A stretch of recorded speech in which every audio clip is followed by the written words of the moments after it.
Hello mga kalanghap! So for today's video ay tuturuan ko po kayo kung paano magluto ng napakasarap na turkey. Kasi alam naman natin marami sa ating mga kababayan abroad, pati ako ay hindi mahilig nito. Pero pag nasubukan nyo to, sigurado akong paulit-ulit yung lulutuin. Kaya simulan natin. So una gagawa tayo ng basting sauce.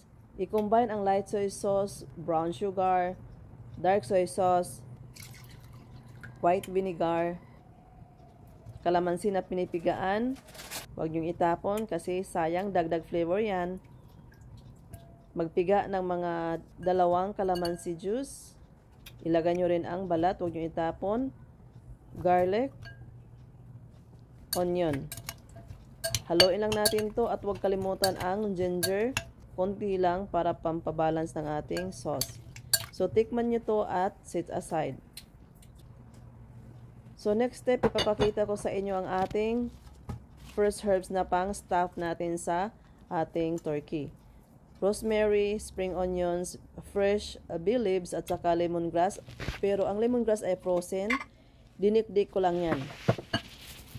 Hatiin ko lang tong sauce sa dalawa at saka pwede nyong gamitin tong sauce pang dipping sauce at saka pang marinate sa ibang recipe. Yung natira ay gagamitin natin pang basting dito sa ating turkey. So, punasan nyo yung turkey, make sure na dry. Then, timplahan nyo ito ng asin at saka ground black pepper. So, kailangan, including doon sa ilalim ng turkey, sa kabitin ng turkey, i-rub nyo ng maigi. So, ang ginagawa ko dito ay mag-set aside ako ng asin na sapat na uubusin ko sa paggamit dito kasi ayaw natin na mag-contaminate ang ating mga lulutuin dito. So, maglagay ng sauce sa ilalim ng cavity ng turkey, din i-rub nyo rin ng maayos. So, sa sauce naman, depende yan sa laki, kung anong size ng turkey na lulutuin nyo. So, ako, naglagay ko dito ng mga 3 tablespoons. Din i-rub nyo ng maayos. Din i-stuff na natin itong ating mga fresh herbs. So, hindi ko binibase muna, pinupunasan itong sa skin ng turkey kasi ayaw natin na basa kasi ang next step natin na gagawin dito ay isi-sear natin yan sa mainit na mantika. Kunting mantika lang. Kaya, ipainitin nyo na ang inyong mantika habang ginagawa nyo to.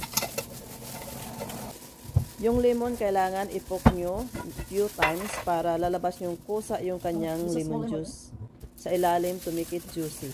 At saka yung garlic na nilagay natin sa ating marinade sauce. At saka yung onion, ilagay nyo rin dito sa ilalim. Dagdag flavor yun.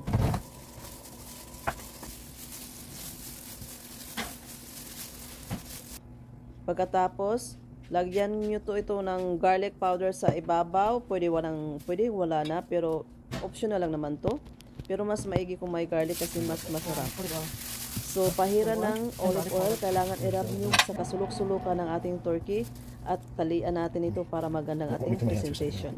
So, nagpainit na ako dito ng mantika, hindi ko na pinakita kasi busy na. At saka, iser na natin to. So, kailangan talaga mainit ang mantika para hindi didikit ang ating turkey. At saka, madali lang siyang baliktarin. Sa sobrang laki nga ng turkey nito ay hindi kasya sa aking cooking pan. Tingnan nyo naman, nasa labas yung leg. Pero hanapan ko yan ng paraan. So, ayan, baliktarin. Kailangan each corner side ng ating turkey ay ating siniser kasi gusto ko ma-sear yung skin ng turkey para lalabas ang kanyang flavor. Mas masarap talaga siya pag na-sear sa mainit na mantika.